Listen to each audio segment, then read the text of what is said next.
अस्सलामुअलैकुम dear students, उम्मीद है आप सब बिल्कुल खैरियत से होंगे। डियर स्टूडेंट्स, आज हम एक इम्पॉर्टेंट टॉपिक डिस्कस करने वाले हैं जिसको कहते हैं हम इम्यूनो डिफ्यूजन।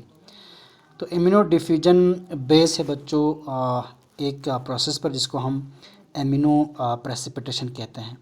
तो पहले समझते हैं कि ये इम्यूनो प्रेसिपिटेशन क्या होती है। आपको वैसे मालूम होगा बच्चों, एंटीबॉडीज़ और एंटीजन्स क्या होते हैं। एंटीबॉडी कुछ ग्लाइकोप्रोटीन्स होते हैं हमारे ब्लड में, जो बाहर से आने वाली जो फॉरेन सब्सटेंस होती है, चाहे वो पैथोजेनिक हो या नॉन पैथोजेनिक हो, उन फॉरेन सब्सटेंस को डिस्पोज ऑफ करने में ये एंटीबॉडीज़ हेल्प करती हैं। तो ये ग्लाइकोप्रोटीन्स होती है जिनकी जो जनरल शेप है, नॉर्मल शेप, ये वाई शेप्ड मॉलिक्यूल्स होते हैं, जिसे आपको यहाँ दिखाया गया है। ये एंटीबॉडीज़ एंटीजन के साथ अटैच हो जाती है, ठीक है। तो अटैच होने के बाद कई तरीके से वो एंटीजन्स को ये ख़त्म करने की कोशिश करता है, ठीक है बच्चों। ओके, तो यहाँ जो मैं आपको दिखा रहा हूँ ये एंटीबॉडी बच्चों, इस एंटीबॉडी का एक ख़ास रीजन होती है जो एंटीजन के साथ बाइंड होती है। तो इसको हम वेरिएबल रीजन ऑफ एंटीबॉडी कहते हैं, जो एंटीजन के साथ बाइंड होती है। ये जो मैंने आपको दिखाई ये वेरिएबल रीजन है। आपको यहाँ दिखाया भी है कि ये जो वेरिएबल रीजन है ये एंटीजन के साथ बाइंड है। ये जो ब्लू पार्ट आपको दिखाया गया एंटीजन, उसके साथ ये बाइंड होती है एंटीजन का वेरिएबल रीजन, ठीक है। और इसीलिए इस एंटीबॉडी का ये फ्रैगमेंट है, ये वाला फ्रैगमेंट, ये जो फ्रैगमेंट है इसको हम एंटीजन बाइंडिंग फ्रैगमेंट कहते हैं, यानी FAB, एंटीजन बाइंडिंग फ्रैगमेंट उसको हम कहते हैं, ठीक है। ओके, अब एंटीबॉडी एंटीजन के एक ख़ास रीजन के साथ बाइंड होती है, उस रीजन को हम एपिटोप कहते हैं। ये मैं आपको दिखा रहा हूँ, ये आपका एंटीजन है, ये एंटीजन है, देखो ये एंटीजन है। इस एंटीजन के सरफेस पर एक ख़ास मॉलिक्यूल होता है बच्चों, कुछ ख़ास मॉलिक्यूल्स होते हैं जिनके साथ एंटीबॉडी बाइंड होती है। तो एंटीजन के सरफेस पर वो मॉलिक्यूल जिसके साथ एंटीबॉडी बाइंड होती है उसको हम एपिटोप कहते हैं। एपिटोप याद रखना, एपिटोप क्या है, एक ख़ास मॉलिक्यूल है एंटीजन के सरफेस पर जिसके साथ एंटीबॉडी बाइंड होती है, ठीक है। तो ओके, जब एंटीबॉडी एंटीजन के साथ बाइंड होती है, ठीक, तो एक एंटीजन एंटीबॉडी कॉम्प्लेक्स बनती है, जिसे यहाँ आपको दिखाई दे रहा है ये बच्चों, ये है एंटीजन और एंटीबॉडी का कॉम्प्लेक्स। देखो ये एंटीबॉडीज़ बहुत सारे एंटीजन्स को साथ में क्लम कर रहे हैं, साथ में जोड़ रहा है। तो क्या है, नॉर्मली जो एंटीबॉडीज़ हैं ये सॉल्युबल होता है ब्लड में, लेकिन जब ये एंटीबॉडी एंटीजन के साथ कॉम्प्लेक्स बनाता है, ठीक, तो वो एंटीजन और एंटीबॉडी कॉम्प्लेक्स जो है फिर वो इनसॉल्युबल बन जाती है, और उन इनसॉल्युबल सब्सटेंस को हम प्रेसिपिटेट कहते हैं। क्या कहते हैं बच्चों? प्रेसिपिटेट कहते हैं, ठीक है। वो इनसॉल्युबल बन जाती है एंटीजन और एंटीबॉडी का complex, that antigen antibody complex is called precipitate. बस इसी प्रोसेस को जिसमें एंटीजन एंटीबॉडी के साथ कंबाइन होकर प्रेसिपिटेट बनता है उसको हम इम्यूनो प्रेसिपिटेशन कहते हैं, ठीक है बच्चों। ये आपने समझ लिया, यानी जब एंटीजन के साथ एंटीबॉडी कंबाइन हो जाती है तो बहुत सारे एंटीबॉडीज़ और एंटीजन्स आपस में कंबाइन होकर एक एंटीजन एंटीबॉडी कॉम्प्लेक्स बनती है, और वो कॉम्प्लेक्स इनसॉल्युबल बन जाती है, प्रेसिपिटेट हो जाती है। इस प्रोसेस को हम इम्यूनो प्रेसिपिटेशन कहते हैं। अब ये जो इम्यूनो प्रेसिपिटेशन होती है इसके लिए कुछ ख़ास अमाउंट में एंटीबॉडी और एंटीजन की ज़रूरत पड़ती है। एक ऑप्टिमल कंसंट्रेशन एंटीबॉडी और एंटीजन दोनों की ज़रूरत पड़ती है, तभी ये प्रेसिपिटेट होती है, ठीक है। जैसे यहाँ आपको एक ग्राफ में दिखा रहा हूँ बच्चों, अगर हम एक टेस्ट ट्यूब में एंटीबॉडी लेंगे, एंटीबॉडी सॉल्यूशन, उसमें हम एंटीजन डालते जाएंगे तो पहले प्रेसिपिटेट नहीं बनेगा। क्योंकि पहले एंटीबॉडी ज़्यादा अमाउंट में है और एंटीजन कम है, तो उस को हम एंटीबॉडी एक्सेस कहते हैं, ठीक है। वो सॉल्यूशन जिसमें एंटीबॉडी ज़्यादा है और एंटीजन कम है उसको हम एंटीबॉडी एक्सेस कहते हैं। या ग्राफ में ये जो जोन बन गया यहाँ पर, जिसमें एंटीजन कम एंटीबॉडी ज़्यादा है, उसको हम जोन ऑफ एंटीबॉडी एक्सेस भी कहते हैं इस ग्राफ में। जैसे जैसे हम और एंटीजन डालते जाएंगे तो एंटीजन और एंटीबॉडी एक ख़ास ऑप्टिमल कंसंट्रेशन में पहुँच जाती है, ठीक है, जिस वक्त एंटीजन और एंटीबॉडी आपस में कंबाइन होकर एंटीजन एंटीबॉडी कॉम्प्लेक्स बनती है और वो कॉम्प्लेक्स प्रेसिपिटेट होती है। तो वो कंसंट्रेशन एंटीजन और एंटीबॉडी का जिसमें ये एंटीजन और एंटीबॉडी कॉम्प्लेक्स प्रेसिपिटेट हो जाती है, उस जोन को हम जोन ऑफ इक्विवेलेंस कहते हैं। ये जोन ऑफ इक्विवेलेंस आपको जहन में रखना है। तो जोन ऑफ इक्विवेलेंस वो जोन है जिसमें एंटीबॉडी और एंटीजन एक ऑप्टिमल कंसंट्रेशन में पहुंच जाती है, ठीक है, और जिसमें ये एंटीजन एंटीबॉडी कॉम्प्लेक्स बनता है और वो प्रेसिपिटेट हो जाती है। इसके बाद हम और एंटीजन डालते जाएंगे उस सोल्यूशन में एंटीबॉडी के, तो उस वक़्त एंटीबॉडी से एंटीजन ज़्यादा हो जाएगा, ठीक है, तब भी कोई प्रेसिपिटेट नहीं बनेगा, ठीक है। तो उस जोन को जिसमें एंटीजन ज़्यादा है एंटीबॉडी से, इसको हम जोन ऑफ एंटीजन एक्सेस कहते हैं। तो जोन ऑफ एंटीजन एक्सेस में भी प्रेसिपिटेट नहीं बनेगा, ठीक है, जोन ऑफ एंटीबॉडी एक्सेस में भी प्रेसिपिटेट नहीं बनेगा। प्रेसिपिटेट बनेगा, एमिनो प्रेसिपिटेशन होगा एक ख़ास ऑप्टिमल कंसंट्रेशन में एंटीजन और एंटीबॉडी का, उस जोन को जोन ऑफ इक्विवेलेंस कहते हैं, ठीक है। तो zone of equivalence is the zone in which the antibody and antigen are in optimal concentration and they combine with each other to form amino complex या antigen antibody complex that gets precipitated and this process is called amino precipitation। ठीक है बच्चों, तो इसमें एक term आपको याद रखना है, इक्विवेलेंस, जोन ऑफ इक्विवेलेंस, ठीक है, ये भी आपने समझ लिया। अब क्योंकि आपने आप एमिनो प्रेसिपिटेशन वाला प्रोसेस समझ लिया, इसके बाद हम जो मेन टॉपिक है आपका वो है बच्चों जो हम शुरू करने वाले हैं amino diffusion. Your main topic is amino diffusion, ठीक है। तो एमिनो डिफ्यूजन में क्या होता है बच्चों, एमिनो डिफ्यूजन में एक प्रेसिपिटेशन रिएक्शन होता है जल मीडियम में, ठीक है। एंटीबॉडी और एंटीजन कंबाइन होकर एंटीजन एंटीबॉडी कॉम्प्लेक्स बनेगा मगर जल मीडियम में। तो जल मीडियम में एंटीजन और एंटीबॉडी आपस में कंबाइन होकर एक प्रेसिपिटेशन बनता है, ठीक है। तो उस प्रेसिपिटेशन के बनने के लिए जल के अंदर ये जो एंटीबॉडी और एंटीजन जो है वो मूव करता है, ठीक है। तो एमिनो डिफ्यूजन तो आपको पता है, movement of a substance from a region of higher concentration to a region of low concentration और नो कंसंट्रेशन, ठीक है। एक सबस्टेंस एक रीजन में ज़्यादा है अमाउंट में, दूसरे रीजन में वो कम है या बिल्कुल नहीं है, तो ज़्यादा से कम या ना हो उस रीजन की तरफ किसी मॉलिक्यूल के मूवमेंट को हम डिफ्यूजन कहते हैं। तो यहाँ इम्यूनो डिफ्यूजन का मतलब एंटीजन और एंटीबॉडी की मूवमेंट या एंटीजन या एंटीबॉडी की डिफ्यूजन, ठीक है, थ्रू ए जल मीडियम, तो उसको हम इम्यूनो डिफ्यूजन कहते हैं। अब हम इम्यूनो डिफ्यूजन को और अच्छी तरह से समझ लेते हैं बच्चों। इम्यूनो डिफ्यूजन टेक्निक में हम क्या करते हैं, सबसे पहले एक अगर प्लेट जो है वो तैयार करते हैं। तो अगर प्लेट क्या है बच्चों, एक पेट्री डिश है, उस पेट्री डिश में हमने अगर का जल बनाना है, ठीक है। अगर एक सबस्टेंस है जो सीवीड से हासिल हो जाती है, ठीक है, तो उसका एक जल तैयार करते हैं, उस जल को हम अगर प्लेट कहते हैं। तो यही जल यहाँ पर आपको मैग्नीफाई करके दिखा रहे हैं, ये है आपका अगर प्लेट। इस अगर प्लेट में अगर जल है, ठीक है, इस जल को पहले हम सेट होने देते हैं। जैसे ही जल सेट हो गया, उस जल में हम वेल्स बनाते हैं काट के। तो थोड़ा सा ऐसा इससे काट लेते हैं, यहाँ थोड़ा सा ऐसा, यहाँ थोड़ा सा ऐसा काट लेते हैं। तो ये हिस्सा और ये हिस्सा हमने काट लिया है, काट के यहाँ पर एक वेल बनाया है। इन वेल्स में अब हम एंटीजन और एंटीबॉडी लोड करेंगे बच्चों। देखो इसमें हम ये जो ग्रीन है इसमें हम एंटीजन लोड करना है और जो दूसरा वेल है उसमें हम एंटीबॉडी लोड करेंगे। अब दो वेल्स को अलग अलग दिखाने के लिए आपको ये कलर अलग अलग दिखाया गया, नहीं तो ये कलर्ड नहीं होता, ठीक है। तो जो ग्रीन वाले वेल है उसमें एंटीजन लोड किया, रेड वाले वेल में हमने एंटीबॉडी लोड किया, ठीक है। जैसे ही लोड हुआ, आपको पता है जल के अंदर से पोर्स होते हैं, सुराख होते हैं, उन सुराख के थ्रू ये एंटीजन और एंटीबॉडी डिफ्यूज़ होगा, higher concentration to lower concentration move करेंगे। तो ये ऑल डायरेक्शन में मूव करता है, ठीक है। तो ये एंटीजन यहाँ की तरफ आ रहा है और एंटीबॉडी यहाँ की तरफ जा रहा है। तो मूव करते करते ये एंटीजन और एंटीबॉडी किसी एक ऐसे रीजन में पहुँचता है बच्चों, जहाँ पर इन एंटीजन और एंटीबॉडी की कॉन्सेंट्रेशन जो है वो ऑप्टिमल हो जाती है। ऑप्टिमल मतलब उतना हो जाता है जितना प्रेसिपिटेशन होने के लिए ज़रूरत पड़ता है, ठीक है।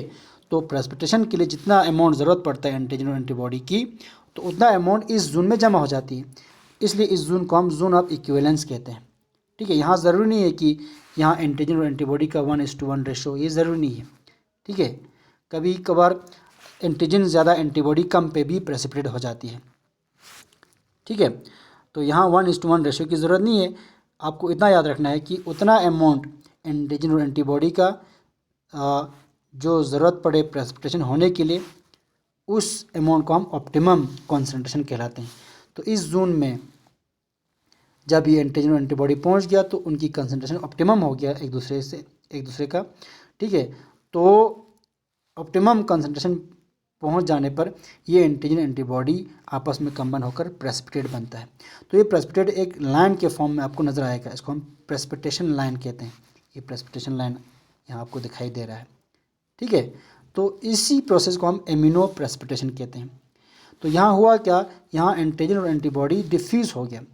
तो इस एंटीजन और एंटीबॉडी की डिफ्यूजन को हम इम्यूनो डिफ्यूजन कहते हैं।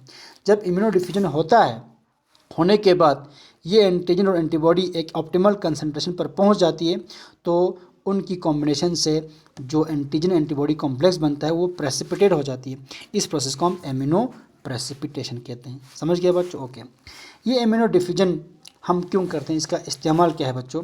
इम्यूनो डिफ्यूजन टेक्निक के कई यूजेस हैं, 3 आपको यहाँ पर दिखा रहा हूँ। इम्यूनो डिफ्यूजन टेक्निक यूज़ करते हैं बच्चों किसी एंटीजन या एंटीबॉडी की कॉन्सेंट्रेशन मालूम करने के लिए। ठीक है, एंटीजन या एंटीबॉडीज़ की कॉन्सेंट्रेशन को डिटरमाइन करने के लिए हम इम्यूनो डिफ्यूजन टेक्निक यूज़ करते हैं। अब कैसे करते हैं आगे आपको पता चल जाएगा। 2 एंटीजन्स के कंपेरिजन के लिए भी आप इम्यूनो डिफ्यूजन यूज़ करते हैं, यानी 2 एंटीजन में कितना सिमिलरिटी है। ठीक है, कितना आइडेंटिकल है 2 एंटीजन, उनमें कितना सिमिलरिटी है। आपको पता है एंटीजन की सिमिलरिटी उनकी एपिटोप्स में होती है। आपको पता है एंटीजन के सरफेस पर कुछ खास मॉलिक्यूल होते हैं जिनके साथ एंटीबॉडी बाइंड होती है, उनको हम एपिटोप्स कहते हैं। अगर 2 एंटीजन के सरफेस पर सेम टू सेम एपिटोप है, हम कहते हैं ये दोनों आइडेंटिकल है। अगर सेम टू सेम एपिटोप नहीं है, बिल्कुल डिफरेंट एपिटोप्स हैं, हम कहते हैं ये एंटीजन दोनों एक दूसरे से बिल्कुल डिफरेंट है, कोई भी इनमें सिमिलरिटी नहीं है। लेकिन अगर कुछ एपिटोप्स मिलता हो कुछ ना मिलता हो, हम कहते हैं ये पार्शली आइडेंटिकल है। तो एंटीजन्स के कंपैरिजन करने के लिए कि ये आइडेंटिकल है या नॉन आइडेंटिकल है या पार्शली आइडेंटिकल है, उन चीज़ों को मालूम करने के लिए भी इम्यूनो डिफ्यूजन हम टेक्निक यूज़ करते हैं। इसके साथ साथ एंटीजन्स की जो प्योरिटी है उसको डिटरमाइन करने के लिए भी इम्यूनो डिफ्यूजन इस्तेमाल कर लेते हैं। ठीक है बच्चों, ये थोड़ा सा हल्का सा यूज़ है इम्यूनो डिफ्यूजन का। पूरा डिटेल आपको नोट में दिया गया है, वहाँ से आप पढ़ के देख लेना। इम्यूनो डिफ्यूजन बच्चों 2 टाइप्स हैं। इम्यूनो डिफ्यूजन के 2 टाइप्स हैं। एक को कहते हैं हम रेडियल इम्यूनो डिफ्यूजन, एक को कहते हैं हम डबल इम्यूनो डिफ्यूजन। तो इम्यूनो डिफ्यूजन के 2 टाइप्स हैं, रेडियल इम्यूनो डिफ्यूजन और double immuno diffusion. Radial immuno diffusion में चूँकि एक ही जो मॉलिक्यूल है एंटीजन और एंटीबॉडी में से वो मूवमेंट करता है, डिफ्यूज़ हो जाती है, इसलिए हम इसको सिंगल इम्यूनो डिफ्यूजन भी कहते हैं। रेडियल इम्यूनो डिफ्यूजन को सिंगल इम्यूनो डिफ्यूजन भी कहते हैं, क्योंकि 2 में से एक, 2 मतलब एंटीबॉडी और एंटीजन दोनों में से एक ही डिफ्यूज़ होती है। ठीक है, खासकर एंटीजन ही डिफ्यूज़ होती है, एंटीबॉडी डिफ्यूज़ नहीं होता। ठीक है, ये एक जगह टिका रहता है एंटीबॉडी। तो क्योंकि यहाँ पर एक ही सबस्टेंस जैसे एंटीजन ही मूवमेंट करता है, डिफ्यूज़ होते हैं, इसलिए इसको हम सिंगल इम्यूनो डिफ्यूजन भी कहते हैं या रेडियल इम्यूनो डिफ्यूजन भी कहते हैं। दूसरा है डबल इम्यूनो डिफ्यूजन। इसमें बोथ एंटीजन एंड एंटीबॉडी दोनों जो है वो डिफ्यूज़ होती है जल के थ्रू। तो इसको हम और डिटेल में आगे देख लेते हैं। सबसे पहला हम डिस्कस करेंगे रेडियल इम्यूनो डिफ्यूजन, शॉर्ट में इसको RID भी कहते हैं। आप इस टेक्निक को हम मैंसिनी टेक्निक भी कहते हैं, ये आपको याद रखना है। Radial immuno diffusion is also called Mancini technique. इसमें होता क्या है, इसमें मेनली आपको 2 चीज़ें तो वैसे ज़रूरत पड़ता ही है, एक एंटीजन और एंटीबॉडी। तो यहाँ पर 3 चीज़ें आपको ज़रूरत पड़ेगा बच्चों। एक एंटीजन सॉल्यूशन जिसकी कंसंट्रेशन हमें मालूम ना हो, अननोन कंसंट्रेशन वाली एंटीजन सॉल्यूशन, एक ये ज़रूरत पड़ेगा। दूसरा एंटीबॉडी का सॉल्यूशन, ये ज़रूरत पड़ेगा। और तीसरा ऐसा एंटीजन सॉल्यूशन जिनमें एंटीजन की कंसंट्रेशन हमें पता हो, नॉन कंसंट्रेशन वाली एंटीजन सॉल्यूशन भी आपको ज़रूरत पड़ता है यहाँ पर, ठीक है। उनको हम स्टैंडर्ड एंटीजन सॉल्यूशन कहते हैं। तो यहाँ आपको समझाने के लिए 3 स्टैंडर्ड एंटीजन सॉल्यूशन दिया हुआ है अलग अलग कंसंट्रेशन का। इसमें एंटीजन की कंसंट्रेशन कम है, इसमें उससे ज़्यादा है, और तीसरे में सबसे ज़्यादा है। तो 3 अलग अलग एंटीजन की कंसंट्रेशन वाली, नॉन कंसंट्रेशन वाली एंटीजन सॉल्यूशन हमको ज़रूरत पड़ता है। एक एंटीबॉडी सॉल्यूशन आपको ज़रूरत पड़ता है और एक अननोन कंसंट्रेशन वाली एंटीजन सॉल्यूशन आपको ज़रूरत पड़ता है, ठीक है। किसमें? रेडियल इम्यूनो डिफ्यूजन में। अब इनको क्या करना है, इनका देखो। सबसे पहले आपको पहले भी बताया गया कि हमको एक जल तैयार करनी है। रेडियल इम्यूनो डिफ्यूजन में जो अगर जल बनाते हैं बच्चों, उस जल के बनाते समय एंटीबॉडी हमको इसके साथ मिला देनी है, ताकि एंटीबॉडी उस जल में पहले से ही इम्प्रेग्नेट हो, उसमें टिका रहे, वो एंटीबॉडी मूवमेंट नहीं करता, ठीक है। एंटीबॉडी जल के अंदर ही फंसा रहता है। तो जल के अंदर एंटीबॉडी रखने के लिए पहले ही जल बनाते समय हमको एंटीबॉडी उसके साथ मिला देनी है, ठीक है। तो मोल्टन अगर के साथ एंटीबॉडी जो है वो मिला देनी है। फिर उस मिक्सचर को, एंटीबॉडी और अगर के मिक्सचर को हम गिलास प्लेट के ऊपर डाल देते हैं, और डालने के बाद गिलास प्लेट पर वो जल जो है वो सेट हो जाती है, ठीक है। गिलास स्लाइड पर या ग्लास प्लेट पर वो अगर जल जिसमें एंटीबॉडी मिला हुआ है वो सेट हो जाती है। तो मान लो ये आपका जल है बच्चों, अगर जल, ठीक है। इस अगर जल को हमने तैयार किया है जिसमें एंटीबॉडी ऑलरेडी मौजूद है, इनमें प्रेजेंट है। जैसे ही जल तैयार हुआ, इन जेल्स में हम वेल्स बनाते हैं, इन जेल में हम वेल्स बनाते हैं।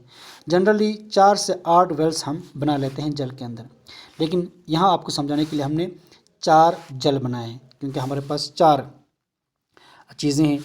एक 3 जो है आपका एंटीजन सॉल्यूशन है जिसकी कंसंट्रेशन नोन है, अलग अलग कंसंट्रेशन के। एक आपका एंटीबॉडी सॉल्यूशन है, और एक आपका एंटीजन सॉल्यूशन है जिसकी कंसंट्रेशन अननोन है। तो आपके पास 4 चीज़ें हैं। 4 चीज़ों को डालने के लिए आपको यहाँ 4 वेल्स हमने बनाए हैं, ठीक है। तो हुआ क्या, रेडियल इम्यूनो डिफ्यूजन में हमने पहले अगर जल तैयार किया जिसमें एंटीबॉडीज़ जो है इम्प्रेग्नेट है, ऑलरेडी उसमें मौजूद है, ठीक है। तो उस जल में फिर बाद में काट के हम 4 वेल्स बना लेते हैं, 1 2 3 4 वेल्स बनाते हैं। अब इन चारों वेल्स में हम ये चीज़ें जो हमारे पास है वो डाल लेते हैं बच्चों। देखो इसमें, इस वेल में ये जो अंदर आपको एक चीज़ नज़र आ रही है, देखो ये पर्पल कलर का जो जगह नज़र आ रहा है, ये वेल है। इन वेल में पहले में हमने नॉन कंसंट्रेशन वाला एंटीजन सॉल्यूशन आपने इसमें डाल दिया है, जिसमें एंटीजन की कंसंट्रेशन सबसे कम है। दूसरे वेल में वही नॉन कंसंट्रेशन वाला एंटीजन सॉल्यूशन डाल दिए जिसकी कंसंट्रेशन पहले से थोड़ा ज़्यादा है। तीसरे में फिर वही नॉन कंसंट्रेशन वाले एंटीजन सॉल्यूशन डाल दिए जिसकी कंसंट्रेशन इन दोनों से ज़्यादा है, ठीक है। और तीसरे में तो हो गया। चौथे वेल में हमने अननोन कंसंट्रेशन वाली जो एंटीजन सॉल्यूशन है वो डाल दिया है, ठीक है। एंटीबॉडी तो इस जल में ऑलरेडी मौजूद है, वो आपको पता है, ठीक है बच्चों। तो क्या हुआ, जैसे ही वेल्स में हमने ये एंटीजन सॉल्यूशन डाल दिए, ये अननोन कंसंट्रेशन वाला, बाकी ये तीनों नॉन वाले, ठीक है। इसमें अननोन वाला अननोन, ठीक है, बाकी सब में नॉन कंसंट्रेशन वाली एंटीजन सॉल्यूशन हमने डाल दी है। इसमें कम कंसंट्रेशन, इसमें इससे ज़्यादा कंसंट्रेशन, इसमें इससे ज़्यादा कंसंट्रेशन, लेकिन जो भी कंसंट्रेशन इन तीनों वेल्स में है वो हमें नॉन है, पता है कितना है। लेकिन जो चौथा वेल है उसमें अननोन कंसंट्रेशन वाली एंटीजन सॉल्यूशन डाल दिया है। तो जैसे ही वेल्स में हमने एंटीजन डाल दिया बच्चों, ये एंटीजन अब इन जल के पोर्स के थ्रू डिफ्यूज़ होगा, ठीक है, इन ऑल डायरेक्शन, यहाँ यहाँ यहाँ, बिल्कुल ऑल डायरेक्शन में ये डिफ्यूज़ होगा। तो डिफ्यूज़ होते होते जब ये पहुँच जाएंगे जल के अंदर, तो एक ख़ास रीजन में जब ये एंटीजन पहुँच जाती है, एंटीबॉडी तो आपको पता है ऑलरेडी जल में मौजूद है, तो उन एंटीबॉडीज़ जो जल में मौजूद है और जो एंटीजन इन जल के थ्रू डिफ्यूज़ हो रहा है, एक जगह जाके ये आपस में इनकी कंसंट्रेशन ऑप्टिमम लेवल पे पहुंच जाती है। तो जब एंटीजन और एंटीबॉडी की लेवल जब ऑप्टिमम लेवल पे पहुंच जाती है, तो आपको पता है क्या होता है, वहाँ प्रेसिपिटेट हो जाती है। उस जोन को जोन ऑफ इक्विवेलेंस कहते हैं, ठीक है। तो जब जोन ऑफ इक्विवेलेंस में पहुंच जाती है एंटीजन मूव करते करते, तो वहाँ पर प्रेसिपिटेट हो जाती है। तो ये precipitate in the form of ring बनता है बच्चों, ठीक है। क्योंकि यहाँ रिंग के फॉर्म में प्रेसिपिटेट बनता है, इसलिए हम इसको रेडियल इम्यूनो डिफ्यूजन इसीलिए कहते हैं, ठीक है। ओके, तो देखो यहाँ पर एक ये रिंग, ये दूसरा रिंग, तीसरा रिंग, चौथा रिंग, 4 रिंग्स बन गए, 4 प्रेसिपिटेशन रिंग बन गए, ठीक है। लेकिन आप यहाँ अगर गौर से देखेंगे तो इन चारों वेल्स के इर्द गिर्द जो रिंग्स की डायमीटर है वो आपको अलग अलग दिखाई देगा। देखना आप बच्चों, यहाँ रिंग की डायमीटर कम है, इसमें इससे ज़्यादा है, इसमें सबसे ज़्यादा है, ठीक है। इसकी अपनी एक पर्टिकुलर डायमीटर है, रिंग की डायमीटर यहाँ से यहाँ तक, ठीक है। लेकिन जब आप इन तीनों को नज़र मारेंगे तो आपको एक चीज़ यहाँ से आप नतीजा ले सकते हैं कि इस वेल में हमने एंटीजन की कम कंसंट्रेशन इस्तेमाल किया था, इस वेल में हमने एंटीजन की कम कंसंट्रेशन यूज़ किया था, इसलिए यहाँ पर प्रेसिपिटेशन रिंग जो है उसकी डायमीटर कम है। दूसरे वेल में एंटीजन की कंसंट्रेशन उससे ज़्यादा था, तो यहाँ diameter of the precipitation ring उससे ज़्यादा है। तीसरे वेल में सबसे ज़्यादा एंटीजन की कंसंट्रेशन था वेल में, तो यहाँ पर प्रेसिपिटेशन रिंग जो है सबसे ज़्यादा उसकी डायमीटर है। तो यहाँ से आपको ये नतीजा मिलता है कि मोर द एंटीजन कंसंट्रेशन, जितना एंटीजन कंसंट्रेशन ज़्यादा है, वाइडर द रिंग, उतना रिंग जो है वाइड है, उतना रिंग की डायमीटर ज़्यादा है, ठीक है। अब यहाँ पर इन एंटीजन की कंसंट्रेशन तो आपको पता है, ऑलरेडी पता है, नोन है, और इन रिंग्स की डायमीटर आप मालूम कर सकते हैं, ठीक है। नाप के ये डायमीटर आप मालूम कर सकते हैं। तो इन नॉन एंटीजन्स की कंसंट्रेशन और इन की बनने वाली जो प्रेसिपिटेशन रिंग है उनकी डायमीटर को हम ग्राफ पे उतारेंगे। आप एक ग्राफ प्लॉट करेंगे जिसमें कंसंट्रेशन वर्सेस डायमीटर करेंगे, ठीक है बच्चों। देखो, तो ये हमने यहाँ एक ग्राफ बनाया है, ये ग्राफ बनाया है। इस ग्राफ में एक एक्सिस में कंसंट्रेशन ऑफ द एंटीजन है, दूसरे एक्सिस में आपको डायमीटर है, ठीक है। तो मान लो ये चौथा वाला आप भूल जाओ, हमारे पास ये 3 है फॉर एग्जांपल, 1 2 3 हमारे पास एंटीजन अलग अलग कंसंट्रेशन में था, ठीक है। उन्हीं का डायमीटर वर्सेस कंसंट्रेशन हम यहाँ प्लॉट करेंगे, ठीक है।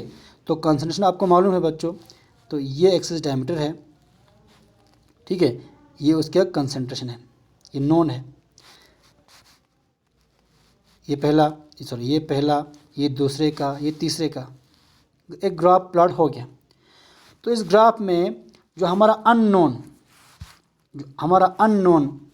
एंटीजन है, अननोन एंटीजन मतलब ऐसा एंटीजन जिसकी कॉन्सेंट्रेशन हमको मालूम नहीं है। एंटीजन तो मालूम है कैसा है, लेकिन उसका कॉन्सेंट्रेशन मालूम नहीं है। तो एक ऐसा एंटीजन जिसकी कॉन्सेंट्रेशन हमको मालूम नहीं है, अब हम इस ग्राफ के ज़रिए इस एंटीजन की कॉन्सेंट्रेशन हम मालूम कर सकते हैं, इसका अमाउंट मालूम कर सकते हैं। अब इसका डायमीटर तो आपको पता है, वो आप नाप के ले सकते हैं। तो इसी ग्राफ पर डायमीटर देखेंगे हम कहाँ पर है। तो मान लो इसका डायमीटर इतना है, ठीक है। तो इस डायमीटर की अगेंस्ट, ठीक है, जहाँ पर इस लाइन पे टच करता है उसी लाइन को कंसंट्रेशन वाली एक्सिस पे हम ड्रा करेंगे। तो ड्रा करने पर ये जो है यहाँ पर ये अमाउंट उसकी कंसंट्रेशन है, किसका, अननोन जो एंटीजन है उसकी कंसंट्रेशन आपको इस ग्राफ के ज़रिए मालूम कर सकते हैं। इसको हम कहते हैं कैलिब्रेशन करो, ठीक है। तो इस कैलिब्रेशन करो के ज़रिए आप अननोन कंसंट्रेशन वाली एंटीजन का कंसंट्रेशन आप मालूम कर सकते हैं, ठीक है। तो किसी एंटीजन का अमाउंट मालूम करना, कंसंट्रेशन मालूम करना, ये इम्यूनो डिफ्यूजन जो रेडियल इम्यूनो डिफ्यूजन कहते हैं उसका एप्लीकेशन है। तो रेडियल इम्यूनो डिफ्यूजन के ज़रिए हम किसी एंटीजन की कंसंट्रेशन मालूम कर सकते हैं with the help of A calibration करो, जो नॉन कंसंट्रेशन वाली एंटीजन्स और उसकी प्रेसिपिटेशन रिंग को प्लॉट करके हम तैयार करते हैं। उससे हम जो एंटीजन है जिसकी कंसंट्रेशन हमको मालूम नहीं वो मालूम कर सकते हैं, ठीक है बच्चों। उम्मीद है आपको ये समझ आ गया होगा। दूसरा जो टाइप है इम्यूनो डिफ्यूजन का वो है बच्चों double immuno diffusion. Double immuno diffusion को सिंपली हम DID कहते हैं और इसको हम ओचरलोनी टेक्निक भी कहते हैं, ओचरलोनी टेक्निक भी हम इसको कहते हैं, डबल इम्यूनो डिफ्यूजन को। ठीक है, सिंगल इम्यूनो डिफ्यूजन टेक्निक को, जिसको हम रेडियल इम्यूनो डिफ्यूजन भी कहते हैं, उसको आप मेंसिनी टेक्निक कहते थे। डबल इम्यूनो डिफ्यूजन को आप ओचरलोनी टेक्निक कहते हैं। तो इसमें फिर वही पहले जल तैयार करते हैं बच्चों, पहले हम फिर अगर जल तैयार करते हैं, सेम है, लेकिन इस बार अगर जल में हम पहले ही एंटीबॉडी डाल के नहीं रखते, सिंपल जल बनाते हैं। ठीक है बच्चों, सिंपल जल बनाया जिसमें कोई एंटीबॉडी नहीं है। ठीक है, तो अगर जल तैयार करने के बाद उसमें हम फिर वही छेद बना लेते हैं, यानी वेल बना लेते हैं। ये 2 वेल्स बनाए। ठीक है, एक वेल में हमने एंटीजन लोड करना है, दूसरी वेल में हमको एंटीबॉडी लोड करनी है। किया लोड करने के बाद एंटीजन और एंटीबॉडी फिर डिफ्यूज़ होगा।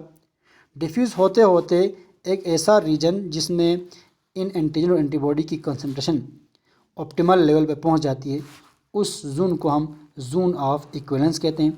उस जोन ऑफ इक्विवेलेंस में ये प्रेसिपिटेट बनती है, तो एक प्रेसिपिटेशन का लाइन बनते हैं, उसको हम लाइन ऑफ प्रेसिपिटेशन कहते हैं। ठीक है, क्योंकि यहाँ पर एंटीजन और एंटीबॉडी दोनों डिफ्यूज़ होती है। ठीक है, दोनों डिफ्यूज़ होती है, इसलिए हम इसी को डबल इम्यूनो डिफ्यूजन कहते हैं, डबल इम्यूनो डिफ्यूजन कहते हैं।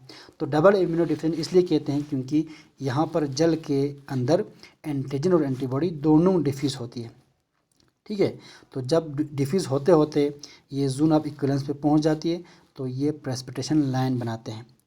ठीक है, तो यहाँ पर भी इम्यूनो प्रेसिपिटेशन हो गया, क्योंकि यहाँ पर डिफ्यूजन दोनों एंटीजन और एंटीबॉडी की हो गई, तो इसको हम डबल इम्यूनो डिफ्यूजन कहते हैं। ठीक है बच्चों, ओके।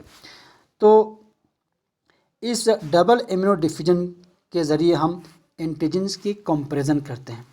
ठीक है, यानी 2 एंटीजन आपस में कितना आइडेंटिकल है या आइडेंटिकल नहीं है, कितना सिमिलरिटी इनके दरमियान है, उसको हम कंपैरिजन करते हैं।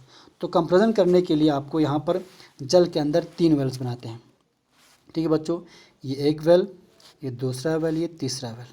ठीक है, क्योंकि आपको 2 एंटीजन्स के दरमियान कंपैरिजन करना है, तो 2 वेल्स में आप एंटीजन भर देते हैं, एंटीजन लोड कर देते हैं। मान लो इसमें एंटीजन 1 और इस वेल में एंटीजन 2 लोड करते हैं। ठीक है, और तीसरा जो वेल है, इन दोनों से थोड़ा पीछे बनाते हैं ताकि एक ट्रायंगल बने। ठीक है, इन तीनों के मिलाने से एक ट्रायंगल बने, उस पैटर्न में ये वेल्स हम तैयार कर लेते हैं। तो 2 वेल्स में जो साथ साथ में हो, दोनों एंटीजन लोड कर देते हैं, और तीसरा वेल जिसमें हम एंटीबॉडी लोड कर लेते हैं। तो जल के अंदर इन एंटीजन और एंटीबॉडी को लोड किया, करने के बाद ये डिफ्यूज़ होगा। डिफ्यूज़ होते होते किसी एक जोन में, जिसको हम जोन ऑफ इक्विवेलेंस कहेंगे, वहाँ पर एंटीजन और एंटीबॉडी की कॉन्सेंट्रेशन ऑप्टिमल हो जाएंगे, वहाँ पर प्रेसिपिटेशन रिंग बनेंगे। अब रिंग किस टाइप का बनेगा, उस हिसाब से आपको पता चलेगा बच्चों कि ये 2 एंटीजन ये आइडेंटिकल है या नॉन आइडेंटिकल है या पार्शली आइडेंटिकल है। वो इनके इंटरेक्शन से बनने वाली प्रेसिपिटेशन लाइन के ज़रिए आपको मालूम पड़ेगा। अब 3 किस्म के पैटर्न यहाँ प्रेसिपिटेशन रिंग का बनेगा बच्चों। उन पैटर्न्स के ज़रिए आपको मालूम पड़ेगा कि ये 2 एंटीजन्स है, whether these are identical, non identical और पार्शियल आइडेंटिकल। तो आपको एक चीज़ याद रखना है, double immuno diffusion is a technique जिसमें हम एंटीजन्स को कंपेयर करते हैं। ठीक है, देखते हैं आप क्या करेंगे। देखो बच्चों, यहाँ पर एक कंडीशन पहला लेंगे हम कि जिसमें 2 एंटीजन्स आइडेंटिकल होता है। ठीक है, identical means they share all the epitopes. तो 2 एंटीजन इसमें है, दोनों एंटीजन्स पर सेम टू सेम एपिटोप है, इसका मतलब आइडेंटिकल है। तो जब 2 एंटीजन्स आइडेंटिकल हो, तो इम्यूनो डिफ्यूजन से किस किस्म का या किस पैटर्न का प्रेसिपिटेशन रिंग बनता है, आप देखना बच्चों। देखो इसमें इन दोनों में हमने एंटीजन रख दिया, एंटीजन ए और antigen A same to same है, तो ये भी ए ये भी है। और तीसरे वेल में हम एंटीबॉडी रख लेते हैं जो इन दोनों एंटीजन्स का कॉम्प्लीमेंट्री इनके साथ बाइंड हो सकता है। तो जब इम्यूनो डिफ्यूजन होता है, होने के बाद किस किस्म का एक प्रेसिपिटेशन लाइन बनता है बच्चों, ये एक आर्क किस्म का एक आर्क शेप का एक प्रेसिपिटेशन लाइन बनता है बच्चों। ठीक है, क्योंकि ये दोनों एंटीजन सेम है, दोनों इस एंटीबॉडी के साथ इंटरेक्ट करता है, तो प्रेसिपिटेशन रिंग जो है वो आर्क शेप का बनाता है।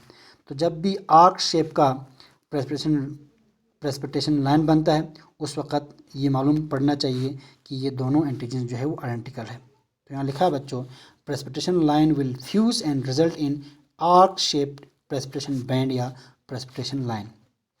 तो टू प्रेसिपिटेशन लाइन जब ओवरलैप हो जाती है, ठीक है, उस वक़्त प्रेसिपिटेशन लाइन जो है इस किस्म का बनता है, आर्क शेप का। तो जब आर्क शेप का प्रेसिपिटेशन लाइन बनता है तब आपको मालूम पड़ना चाहिए कि ये दोनों एंटीजन्स आइडेंटिकल है, ठीक है। तो ये नतीजा आपको याद रखना है। प्रेसिपिटेशन लाइन की पैटर्न अगर आर्क शेप का हो या सिंगल ब्रॉड कर्व्ड लाइन बनता है, उसका मतलब ये है कि दोनों एंटीजन शेयर करते हैं तमाम एपिटोप्स, ठीक है, हेंस दे आर आइडेंटिकल। तो जो पैटर्न है यहाँ पर प्रेसिपिटेशन लाइन का, उसको पैटर्न ऑफ आइडेंटिटी कहते हैं। तो arc line precipitation line is the pattern of identity, ये आपको याद रखना है। दूसरा कंडीशन है बच्चों कि जब दो एंटीजन्स बिल्कुल एक दूसरे से डिफरेंट हो, कोई भी एपिटोप्स इनका आपस में शेयर नहीं होता, आपस में मिलता नहीं, ये एंटीजन टाइप ए है, ये एंटीजन टाइप बी है, ठीक है। तो यहाँ पर हम एंटीबॉडी लोड करते हैं इस वेल में। जब ये डिफ्यूज़ होकर प्रेसिपिटेशन लाइन बनाते हैं तो वो लाइन बनता है बच्चों क्रॉस। देखो बिल्कुल एक दूसरे से अलग, ये एक लाइन, ठीक है, इस एंटीबॉडी और इस एंटीजन के इंट्रैक्शन से बना, और ये दूसरा लाइन इस एंटीजन और इस एंटीबॉडी की इंट्रैक्शन से बना, ठीक है। तो दो लाइन अलग अलग से बनता है, ठीक है, इंडिपेंडेंट बनता है, और ये क्रॉस करते हैं एक दूसरे को। दिस क्रॉस लाइन वाली जो प्रेसिपिटेशन रिंग बनता है, प्रेसिपिटेशन लाइन बनता है, उस वक़्त समझ लेना चाहिए कि ये दोनों एंटीजन जो है वो नॉन आइडेंटिकल है, ठीक है। तो precipitation line will be formed individually, अलग अलग बनेंगे। तो that cross each other without any interaction, इन दोनों का आपस में इंट्रैक्शन नहीं है, क्रॉस होती है, ठीक है। जब ऐसा प्रेसिपिटेशन लाइन बनता है बच्चों क्रॉस शेप का, इसका मतलब ये है कि antigens have no common epitopes, उसमें कोई कॉमन एपिटोप्स नहीं है, hence they are non identical. और इस किस्म के पैटर्न को, इस किस्म के पैटर्न ऑफ प्रेसिपिटेशन लाइन को पैटर्न ऑफ नॉन आइडेंटिटी कहते हैं। तो क्रॉस पैटर्न जो है पैटर्न ऑफ नॉन आइडेंटिटी है, ये आपको याद रखना है। तीसरा कंडीशन है बच्चों, जब दो एंटीजन के दरमियान कुछ एपिटोप्स कॉमन है, मिसाल जैसे ये एंटीजन एक्स है, ये एंटीजन बी एक्स है, तो ए और बी अलग है लेकिन एक्स की वजह से ये दोनों कॉमन है। तो there is something common in between these two antigens, that is X epitope. X epitope इन दोनों का कॉमन है, बाकी डिफरेंट है, ठीक है। तो इस वेल में हम एंटीबॉडी लोड करते हैं ए एक्स। तो यहाँ जब ये एंटीजन और एंटीबॉडी आपस में इंट्रैक्शन करके प्रेसिपिटेशन लाइन बनाते हैं तो किस किस्म का लाइन बनता है बच्चों, इस किस्म का लाइन बनता है, आर्क शेप्ड प्रेसिपिटेशन लाइन बनता है लेकिन विद ए स्पर, इसको कहते हैं स्पर, ठीक है। तो अगर विद ए स्पर एक प्रेसिपिटेशन लाइन बनता है, इनकम्प्लीट क्रॉस होती है, पूरा क्रॉस नहीं होता, इनकम्प्लीट क्रॉस होती है, एक आर्क बनता है but arc with a spur, ये आर्क बन गया लेकिन आर्क पर एक एक्स्ट्रा लाइन बन गई, इसको हम कहते हैं स्पर। तो जब प्रेसिपिटेशन लाइन जो है बनता है एक आर्क विद ए स्पर, जब इस किस्म का आपको प्रेसिपिटेशन लाइन बनता है तो ये साइन है बच्चों किसका, पार्शियल आइडेंटिकल का। तो when two antigens are partially identical, तब जो क्रॉस बनता है वो इनकम्प्लीट क्रॉस बनता है, ठीक है। एक आर्क बनती है with a spur, simply arc नहीं बनता, अगर सिंपली आर्क बनेंगे तो आर्क का मतलब है identical, arc with a spur बनेंगे तो ये है पार्शियली आइडेंटिकल, ठीक है। तो जब इस किस्म का प्रेसिपिटेशन लाइन बनता है बच्चों जिसमें आर्क विद ए स्पर बनता है, यानी इनकम्प्लीट क्रॉस या an arc with a spur, it means antigens share one और मोर एपिटोप्स, कुछ एपिटोप्स इसमें आपस में कॉमन है, ठीक है, means they are partially identical. तो इस किस्म के पैटर्न ऑफ प्रेसिपिटेशन लाइन को हम पैटर्न ऑफ पार्शियल आइडेंटिटी कहते हैं। तो यहाँ पर चूंकि एंटीजन और एंटीबॉडी दोनों डिफ्यूज़ हो गया जल के थ्रू, इसलिए इसको हम डबल इम्यूनो डिफ्यूजन कहते हैं, ठीक है, ओके। तो डबल इम्यूनो डिफ्यूजन टेक्निक जो है हम मेनली यूज़ करते हैं एंटीजन और एंटीजन के दरमियान कंपैरिजन के लिए, ठीक है। तो मेन चीज़ जो यहाँ आपको निकल के सामने आया इस डबल डिफ्यूजन से, वो यहाँ पर तीन किस्म के प्रेसिपिटेशन पैटर्न बनते हैं। एक आर्क बनती है जब आर्क बनेंगे तो ये आइडेंटिकल है, पैटर्न ऑफ आइडेंटिटी है। जब क्रॉस बनते हैं, क्रॉस लाइन, कंप्लीट क्रॉस, उस वक़्त ये पैटर्न ऑफ नॉन आइडेंटिटी है, नॉन आइडेंटिकल है ये दोनों एंटीजन्स। जब आर्क विद स्पर बनता है पैटर्न, ये पैटर्न ऑफ पार्शल आइडेंटिटी है, तो इसको हम पार्शली आइडेंटिकल कहते हैं। ये दो एंटीजन्स आर पार्शली आइडेंटिकल। तो पैटर्न के ज़रिए से, प्रेसिपिटेशन लाइन की पैटर्न के ज़रिए से आप पहचान सकते हैं कि whether these two antigens are similar, partially similar और not similar, identical, not identical और पार्शल आइडेंटिकल। ठीक है बच्चों, तो ये था immunodiffusion, radial immunodiffusion या सिंगल इम्यूनो डिफ्यूजन, और दूसरा था आपका डबल इम्यूनो डिफ्यूजन। ठीक है, ये दोनों टेक्निक्स आपको समझ आ गया होगा। ये जो पिक्चर्स यहाँ पर इमेजेस हमने यूज़ किए हैं बच्चों, ये फ्रैंक लेक्चर्स जो वीडियो था वो यूट्यूब पर, वहाँ से लिया गया है। हम उनको बहुत थैंक्स करते हैं। और आपको और अच्छी तरह से समझ आने के लिए आप फ्रैंक लेक्चर्स को आप एक बार देख लीजिए बच्चों। उनका डिस्क्रिप्शन में इस वीडियो की डिस्क्रिप्शन में मैं आपको लिंक भेजता हूँ। उस लिंक को क्लिक करके फ्रैंक लेक्चर्स दोनों रेडियल इम्यूनो डिफ्यूजन और डबल इम्यूनो डिफ्यूजन पे हैं, उनको अच्छी तरह से देख लीजिए ताकि आपको ये और अच्छी तरह से समझ आ जाएंगे। ठीक है बच्चों, तो इंशाल्लाह आपको ये समझ आ गया होगा। नेक्स्ट हम किसी और टॉपिक पर बात करेंगे बच्चों। तब तक फ़ी अमानिल्लाह, खुदा हाफिज़।